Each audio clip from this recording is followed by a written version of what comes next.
Welcome to பவுண்டலஸ் eminence.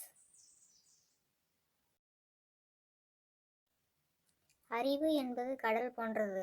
அது எவ்வளவு ஆழமாக இருக்கிறதோ அந்த அளவுக்கு அமைதியாக இருக்கும். Bernard Shaw. மனதில் உற்சாகம் இருக்கும்போது மலையளவு பிரச்சனை கூட கடுகளகாகிவிடும்.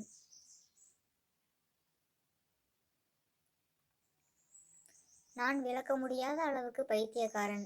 நீங்கள் புரிந்து கொள்ள முடியாத அளவுக்கு சாதாரணமானவன்.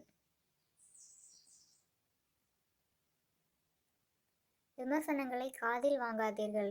அது நல்லவையோ அல்லது கெட்டவையோ, அவை வாழ்வில் நிம்மதியில்லாமல் செய்துவிடும்.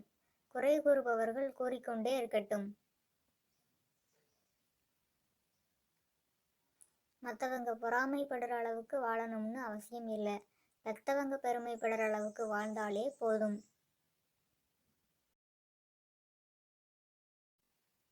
நிம்மதியின் ரகசியம்: யாரையும் வெறுக்காதீர்கள். எதை பற்றியும் கவலைப்படாதீர்கள். குறைவாக எதிர்பாருங்கள், அதிகம் கொடுங்கள்.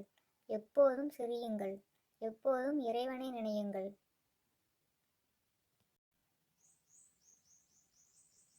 வயது ஆக ஆக தலைமுடி நரைத்து பற்கள் விழுவதற்கு பதிலாக நாக்கே விழுந்து விடுமாறு ஒரு ஏற்பாடு செய்தால் நாட்டில் குழப்பமே இருக்காது.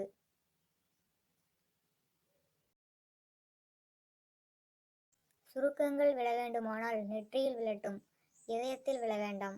இதயம் என்றும் இளமையாக இருக்கட்டும். அனைத்துமே காரணமில்லாமல் தாமதமாகின்றதே என்று நீங்கள் நினைக்காதீர்கள். அனைத்தும் காரணத்துடன் தான் தாமதமாகின்றன என்று படைத்தவன் தீர்மானிக்கின்றான்.